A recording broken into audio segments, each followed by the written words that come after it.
Saya malu sebenarnya. Malu dengan Allah, malu dengan almarhumah. Sebab dia sakit, seorang pun tak tahu. Jadi saya ni belum jatuh lagi orang yang sabar. Macam Allah yarham Adibah Nur tu, dia sabar. Dia senyap, dia tutup mulut. Dia tak bagi tahu pada orang. Masya Allah. Subhanallah, hebat tuan-tuan. Kalahnya saya dengan almarhumah. Ustaz Kazim berkongsi satu hal di mana dia terasa malu dengan Allahyarhamah Adibah Nur. Ini perkongsiannya yang menyentuh hati. Seketika itu, Ustaz Wadi Anwar mendoakan yang terbaik buat beliau. Bila kita mendengar kematian saudara-saudara kita, sahabat-sahabat kita, kenalan-kenalan kita, menimbulkan satu keinsafan kepada kita. Beberapa hari yang lepas, pelakon Allahyarham Hamid Burka, kemudian ada seorang ustaz yang juga merupakan seorang doktor perubatan, ya, Dr. Jamno Mulkan, Azhar Mulkan, juga telah kembali ke rahmatullah. Dan yang terbaru, penyanyi pelakon Allahyarham Siti Adibah Nur. Ya, kita hadiahkan bacaan Al-Fatihah kepada mereka yang telah mendahului kita. Mudah-mudahan pahala kita membaca surah tadi kita hadiahkan kepada arwah. Mudah-mudahan ruh mereka dicucuri rahmat, diberkati, ditempatkan bersama dengan orang-orang yang beriman. Inna lillahi wa inna ilaihi raji'un. Cuma bila berlaku kematian kepada almarhumah Adibah Nur, ya, satu tamparan bagi saya lah secara peribadi saya, ya, sebab kita kenal Allahyarham ataupun almarhumah ini seorang yang sihat. Ya, sebelum ini kita tengok dia di kaca TV dan sebagainya, duduk sihat-sihat, tiba-tiba badannya agak kurus dan semalam beliau kembali ke rahmatullah. Saya rasa tamparan bagi saya sebab apa? Sebab saya malu sebenarnya. Malu dengan Allah, malu dengan almarhumah. Sebab dia sakit, seorang pun tak tahu. Ada yang tahu, tapi dia bagi tahu, jangan bagi tahu orang. Dia tak cerita pada orang yang dia sakit. Tiba-tiba bila dia meninggal, baru orang tahu kesakitan yang beliau alami. Sabarnya almarhumah. Berbeza dengan saya ni pula. Satu dunia saya tahu, satu dunia orang tahu saya ni sakit.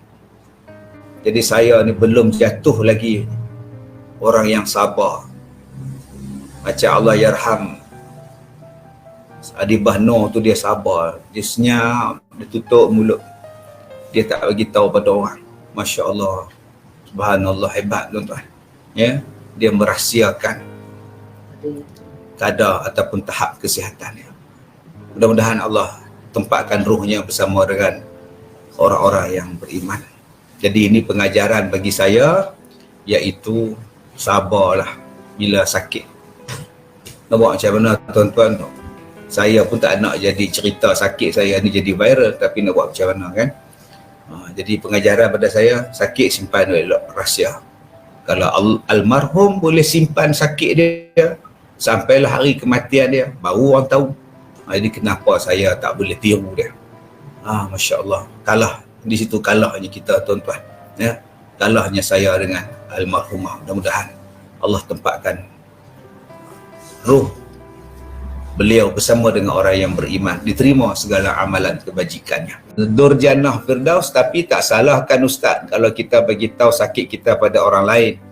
Taklah salah pada orang yang rapat dengan kita dan sebagainya, ataupun orang yang boleh membantu kita, ya, tak salah pun. Tapi saya nak cerita tentang, ialah mungkin di situ ujian saya kurang sabar agamanya.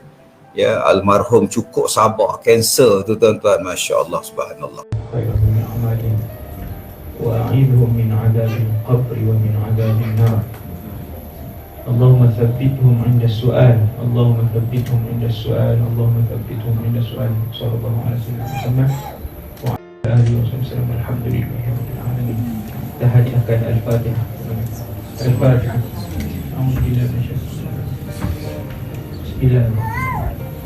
الحمد لله رب العالمين الرحمن الرحيم. إنك تستقيم الصراط المستقيم صراط الذين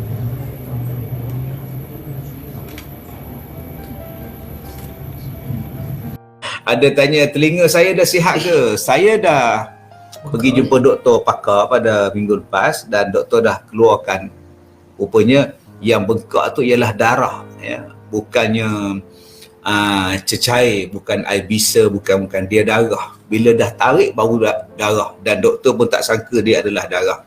Dan tak berapa lama selepas ditarik keluar darah tu, dia bengkak semula. Dia bengkak semula seperti ini baliklah. Okey. Tapi tak sakit, dia tak sakit, cuma kita rasa tak selesa lah berhadapan dengan orang. Cuma saya takut muka saya makin teruk.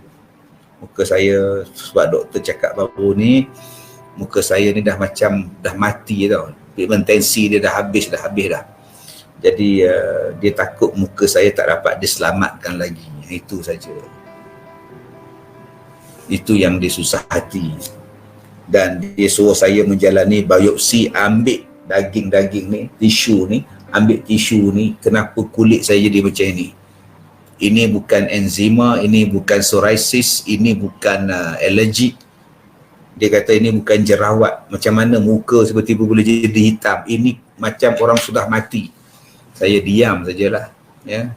Kalau saya cakap dekat dia benda-benda lain, dia bukan tahu pun, dia bukan Islam. Kan, lantak dia lah. Cuma dia timbulkan satu persoalan, dia takut muka saya tak dapat diselamatkan lagi. Makin merebak dan akan hitam ke seluruh muka saya. Jadi kalau pada masa itu memang saya nak buat live macam ni pun tak nak lah. Okay, mungkin saya duduk kat rumah, duduk atas tikar semayang je lah, nak mati dah. Ya, sebab muka pun dah diterukkan begitu sekali. Ya. Bagaimana nak istiqamah dalam bersedekah? Takut tanpa harta kurang. Bagi je. Jangan kedekut. Jangan kedekut. Bagi saja. InsyaAllah Allah tak sia-siakan pemberian kita.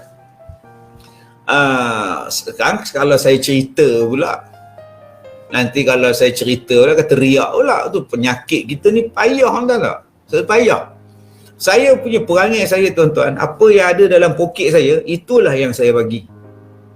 Sebab tu saya biasakan letak duit RM1 je. Kalau letak duit 50 kan, 100 kan, payah kan. Letak je, berkeping-keping saya letak. Jumpa orang saya bagi, jumpa orang bagi. Adakah kita akan jadi miskin? Tak. Saya mungkin tak ada harta, tapi saya ramai kawan. Saya ramai kaya sahabat. Saya kaya daripada orang yang bantu saya. Saya kaya dengan doa daripada orang. Yang ni yang saya bersyukur. Bila saya sakit, ramai sangat yang bantu. Doktor-doktor bantu, pengamal perubatan bantu, doa-doa, ubat-ubat yang dikirim. Jom kita bersedekah. Itu pengalaman saya. Ya, pengalaman kita. Jadi jangan, tuan-tuan, malu-malu untuk bersedekah. Jangan malu untuk bersedekah. Saya punya prinsip saya dengar ni, tuan-tuan, ya, kalau boleh tulis prinsip yang tuan-tuan kena pegang. Kalau orang itu kita tidak boleh jadikan sahabat, maka jangan jadikan dia musuh. Ustaz boleh bagi tips untuk istiqamah dengan ibadat harian. Tips dia ialah bayangkan kita mati besok. Bayangkan besok kita mati. Kita bersungguh-sungguh. Okay, malas pun kita akan buat. Sebab kita takut mati kita besok sampai. Okay? Terima kasih kerana menonton. Kalau anda suka video ini, jangan lupa untuk like, share dan subscribe. Kita jumpa lagi dalam video akan datang.